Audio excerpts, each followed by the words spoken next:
এই ইস্তেকামত শব্দটার উপরে মুফাসসিরিনে আযম ব্যাপক ব্যাখ্যা বিশ্লেষণ করেছেন। ইস্তেকামত মানে কি? ইস্তেকামত হচ্ছে আল্লাহর হুকুমের বাইরে না যাওয়া, আল্লাহর নিষেধগুলোকে গ্রহণ না করা, নিষেধগুলো থেকে বেঁচে থাকা, আদেশগুলোকে মানা, এর নাম ইস্তেকামত। আমরা এখন অনেকেই এটা সংজ্ঞা করে নিয়েছি, ইস্তেকামত মানে আল্লাহর উপরে তাওয়াক্কুল, যে আল্লাহ ভরসা, এইটুকু বলাটাকেই ইস্তেকামত মনে করি। এটা ইস্তেকামতের একটা বড় স্তর, কিন্তু আল্লাহর বিধিবিধানের উপরে অটল অবিচল থাকার মাধ্যমেই আল্লাহর উপরে তাওয়াক্কুল আছে এটা প্রমাণ হয়। কি বলেন, ঠিক কিনা? আল্লাহর আইন মানে না, আল্লাহর বিধান মানে না, আল্লাহর পক্ষ থেকে যা হুকুম সেটা মানে না, সেই অনুযায়ী চলে না, অথচ মনে করে সে আল্লাহর উপরে আস্থা বিশ্বাস রাখে, এটার মধ্যে দুর্বলতা আছে। কি আছে? পরিপূর্ণ ইস্তেকামত হয় না। রাসূলুল্লাহ সাল্লাল্লাহু আলাইহি সাল্লাম রাতের বেলা সাহাবাদের সাথে নামাজ আদায় করলেন, বক্তব্য রাখলেন। সাহাবারা রসুলের চেহারার দিকে মহাবিষ্ট হয়ে তাকাতেন, এমন গভীর নজরে তাকাতেন যে রসুলের চেহারার ছোট ছোট পরিবর্তনগুলো তাদের মনের মধ্যে গেঁথে নিতেন, বলি সুবহানাল্লাহ।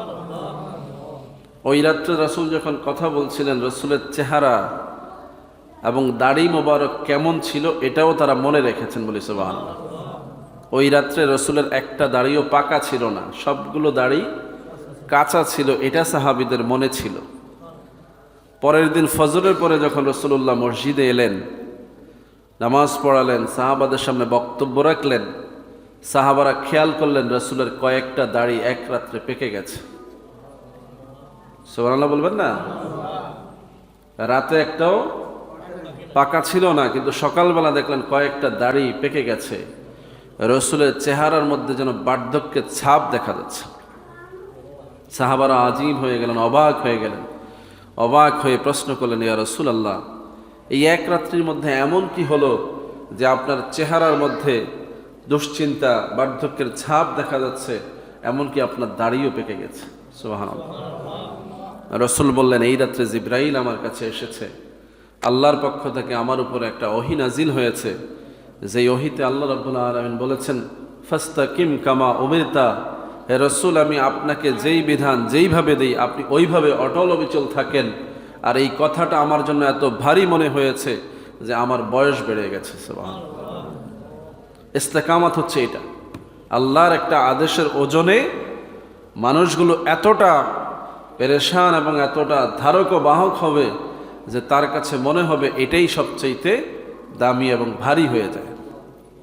অথচ দেখেন আমাদের কাছে আল্লাহর বিধানগুলো এত হালকা, পরিবারের দায়িত্ব কত ভারী, ব্যবসার দায়িত্ব কত ভারী, সমাজের দায়িত্ব কত ভারী, ওগুলো নিয়ে আমাদের পেরেশানির কারণে বয়স বেড়ে যাচ্ছে, চেহারা নষ্ট হয়ে যাচ্ছে, স্বাস্থ্য নষ্ট হয়ে যাচ্ছে। কি বলেন, ঠিক না? এমন মানুষ পাওয়া যায় না যে ইবাদত করতে করতে চেহারা খারাপ করে ফেলেছে, নামাজ পড়তে পড়তে কপালে দাগ ফেলে দিয়েছে, অথবা বার্ধক্য চলে এসেছে, নিজের মধ্যে এমন একটা পেরেশানি কাজ করছে যে সারাক্ষণ আল্লাহর ভয়ই কান্নাকাটি করছে, সারাক্ষণ শুধুমাত্র রসুলের উপরে দরুদ সালাম পড়তেছে, এমন পেরেশানি যে সে কবরে যাওয়ার ভয়ে, আল্লাহর দরবারে দাঁড়ানোর ভয়ে সারাক্ষণ পেরেশান। দেখে এরকম মানুষ খুব কমই পাওয়া যায়। কি বলেন, ঠিক না?